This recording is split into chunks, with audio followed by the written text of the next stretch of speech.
పెళ్ళై శుభం కార్డు పడగానే అమ్మయ్యా ఇకంతా ఫైనే అనుకుని చేతిలో ఉన్న చెత్త చెదారం సీడ్ కిందకి తోసేసి బయటికి వెళ్ళిపోతాం మనం అందరం. కానీ రియల్ లైఫ్లో ఆ తర్వాతే అసలు సినిమా మొదలవుతుంది. వీళ్ళు ప్రేమించి పెళ్లి చేసుకున్న బాబుతో. ఇది పెద్దలు కుదిరిచిన పెళ్ళి అనుకుంటా. ఈ బచ్చగాళ్ళంతా ఎవరు? ఓహో, లేచిపోయి పెళ్లి చేసుకున్న బ్యాచా? ఓకే, వీళ్ళది డెఫినెట్లీ రెండో పెళ్ళే. ఏ టైప్ పెళ్ళైనా పెళ్లికి ముందు కొంచెం కథ, ఆ తర్వాత బోళ్ళంత కమామేషు.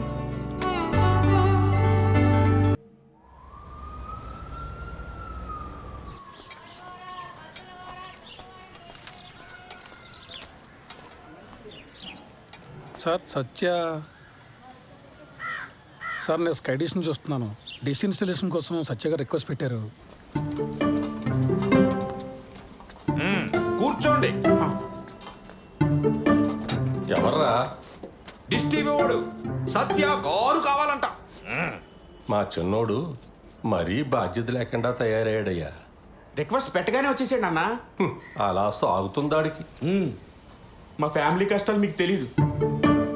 అసలు మా తమ్ముడు గడు అప్లై చేయగల బ్యాంక్ కూడా ఉద్యోగం ఇచ్చారు. అడగానే పిల్ల పెళ్లి కొప్పేసుకుంది. రిక్వెస్ట్ పెట్టగానే ఎలా ఉంటాడో తెలియపోయి డ్రమ్ మోతట్టుకు నువ్వు వచ్చావు. ఆడి వైభోగం అలా ఉంది. అనయ్య,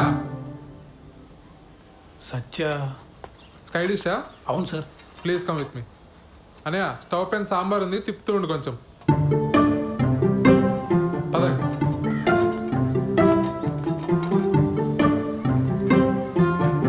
సార్, మీరు ఏమనుకోకపోతే ఒక విషయం అడుగుతాను సార్. మా అన్నల గురించేనా? అవును సార్. ఏం చేస్తూ ఉంటారు సార్ వీళ్ళు అసలు? ఇవాళ బుధవారం కదండి. మా పెద్దన్న ఏమో న్యూస్ పేపర్తో కిరీటాలు పడవలు చేసుకుంటున్నాడు, రెండోవాడేమో సైకిల్ టైర్తో ఆడుకుంటున్నాడు. మా నాన్నగారిని చూశారు కదా, చేతులకు నెయిల్ పాలిష్ అది వేసుకుంటూ టైంపాస్ చేస్తుంటారు. ఎక్కడైనా సార్? మరి ఇంట్లో లేడీస్? మా అమ్మగారు చిన్నప్పుడే పోయారు. మా అన్నయ్యలు ఇద్దరికి పెళ్ళిలో లేదు, ఉద్యోగాలు లేవు. నాకు ఉద్యోగం రాగానే పెళ్లి కుదిరింది. విలన్ అయిపోయాను వీళ్ళందరికీ. అంతులేని కథలో జయప్రద టైప్ అండి నేను. స్లీవ్లెస్ జాకెట్లను, ఒంటరి కష్టాలు. మీరు పెళ్లి చేసుకుని ఇక్కడి నుంచి వెళ్ళిపోండి సార్. ఎక్కడో అమ్మాయిని తీసుకొచ్చి అనవసరంగా ఈ మగ హాస్టల్లో పడకండి సార్. మరీ ఇలా చొరవ తీసుకుని చెప్తున్నాను అనుకోకండి సార్. అందరికీ పెళ్ళిళ్ళు అయినా ఈ జాయింట్ ఫ్యామిలీలో కష్టం. అటువంటిది ఈ బ్యాచులర్ కొంపలో చాలా ఇబ్బంది పడిపోతారు సార్. ఎందుకంటే నేను కూడా జాయింట్ ఫ్యామిలీ జైలు పక్షనే సార్. ఆఖరికి మా ఆవిడకి ఐలేవి చెప్పాలన్నా వాట్సాప్ చేయాలి సార్.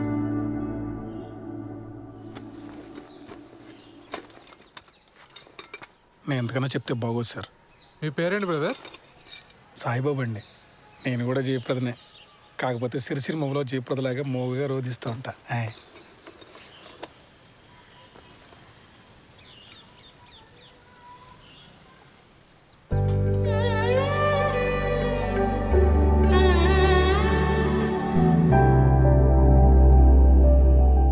తనే మేడం కిరణ్.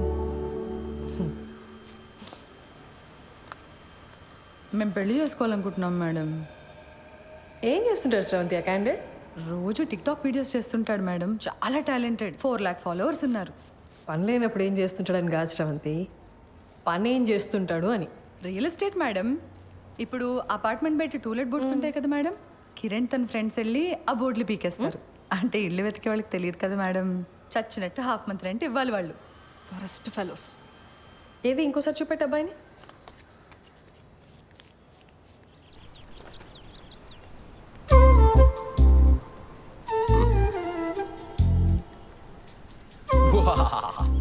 యుద్ధానికి సిద్ధం. ఎలా ఉంది? ఏంటి కిరణ్ ఇది అసహ్యంగా?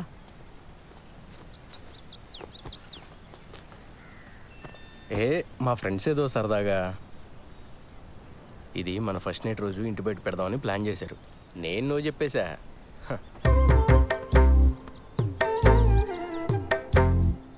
బుజ్జి బుజ్జి కాసేపు ఆ పోస్టర్ గురించి వదిలేసి హనీమూన్కి ఎక్కడికి వెళ్దాం చెప్పు. మాల్దీవ్స్ వెళ్దామా? ఈ మధ్య సినిమా వాళ్ళంతా అక్కడికి వెళ్తున్నారట. యాక్చువల్లీ నీ ఫ్రెండ్స్ని కూడా తీసుకురా, ఫోటోలు దిగి ప్రెస్ వాళ్ళకి ఇద్దాం. లేకపోతే ఏంటి కిరణ్, మా నాన్న ఒప్పుకుంటే ఎక్కడికైనా వెళ్ళొచ్చు, ఒప్పుకోకపోతే హనీమూన్ కాదు కదా, పెళ్లి ఖర్చులు కూడా డబ్బులు లేవు మన దగ్గర. నువ్వు డబ్బుల గురించి ఆలోచించుకో, నేనేదో జుగాడు చేస్తానుగా. బుజ్జి బుజ్జి నాన్న గురించి వదిలేసి మన హనీమూన్ గురించి చెప్పా.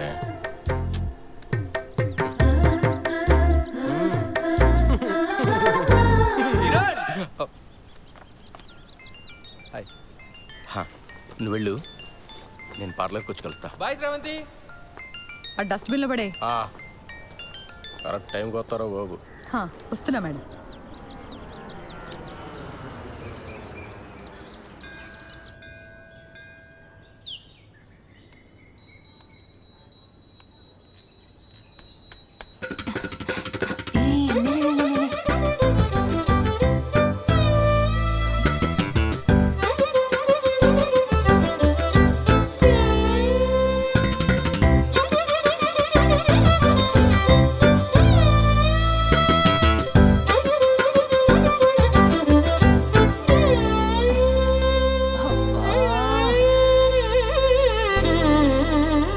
పిచ్చిముండా, అంత కంగారేంటి నీకు? ఇప్పటి వరకు ఎంత పోయిందే? 7,500. 7,500? హలో, అది ఒక్కరోజు లెక్క. ఈ 7,500తో కలిపి 2,87,500. Round figure 3. దివ్యా, అమ్మా, నేను మీ సేవ వరకు వెళ్తున్నాను. మీరిద్దరూ భోజనం చేసేసేయండి, సరేనా? ఇదిగో అంట్లు కనుక సింకులో వదిలేస్తే మీ కంప్యూటర్ కిరోసిన్ పోసి తగలబెట్టేస్తా. సరే. మా అమ్మకు అసలు చారు పెట్టడమే రాదు. చెస్. 3 లక్షలు అప్పు పెట్టుకుని ఇంత ధీమాగా ఎలా ఉన్నావే అసలు? ఇప్పుడు నేను తిండి మానేసి ఆ మూల కూర్చొని జుట్టిర పోసుకొని సోకాలు పెడితే మీ నాన్న మా నాన్న వచ్చి డబ్బులు ఇస్తారా? లేదు కదా, మరెందుకే ఏడవడం? ఏదో ఒక రోజు పోలీసులు వచ్చి నిన్ను పట్టుకెళ్ళడం ఖాయం. ఆ తర్వాత న్యూస్ ఛానల్స్ వాళ్ళు వచ్చి నన్ను ఇంటర్వ్యూ తీసుకోండి. తమ్ముడు వస్తున్నాడు. అక్క, నీ వెడ్డింగ్ కార్డ్స్ వచ్చే.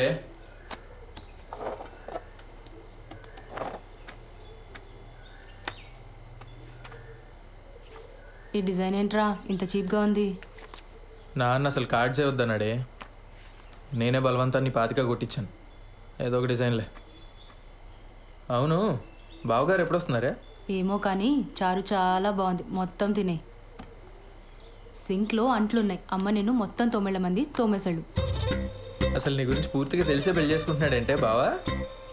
దాని గురించి మీకే సరిగ్గా తెలీదు. ఇంకా బెంగళూరులో ఉండేవాడికి ఎలా తెలుస్తుంది? ఏదో ఒకట్లే కానీ నాకు పని ఉంది, నేను వెళ్తున్నా.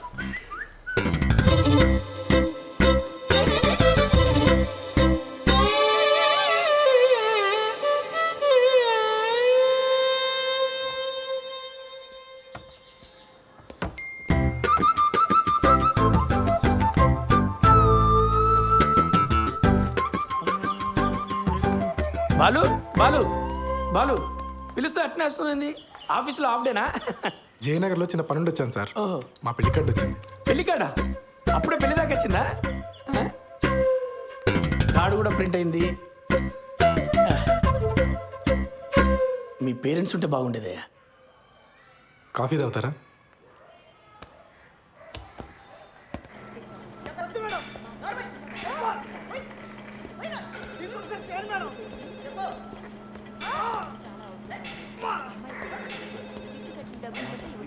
సార్, కల్పన గారు. వినపడుతుంది కదా, మేడం డ్యూటీలో ఉంది. శ్రీధర్? అవునండి. మీతో ఫోన్లో మాట్లాడింది నేనే. Hello sir. మేడం బిజీగా ఉంది, బయటికి వెళ్ళి మాట్లాడుకుందాం. ఓకే అండి, పదండి.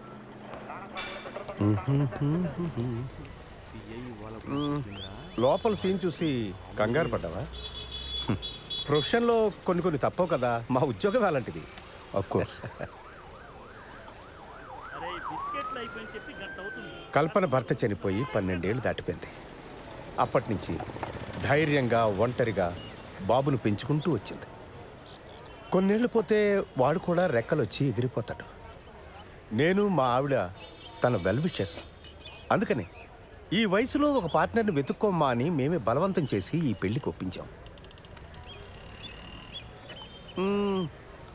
మీ అబ్బాయి? వాడు 5th చదువుతున్నాడు sir.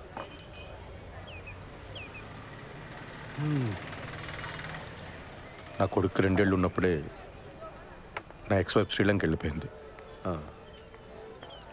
She got married again. నాకు మళ్ళీ పెళ్లి చేసుకోవాలని ఆలోచన రావడానికి చాలా కాలం పట్టింది.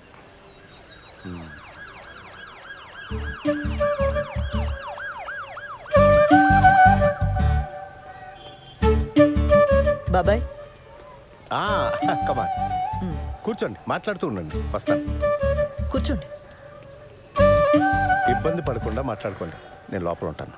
సరే, రైట్. చిరు పరవశమా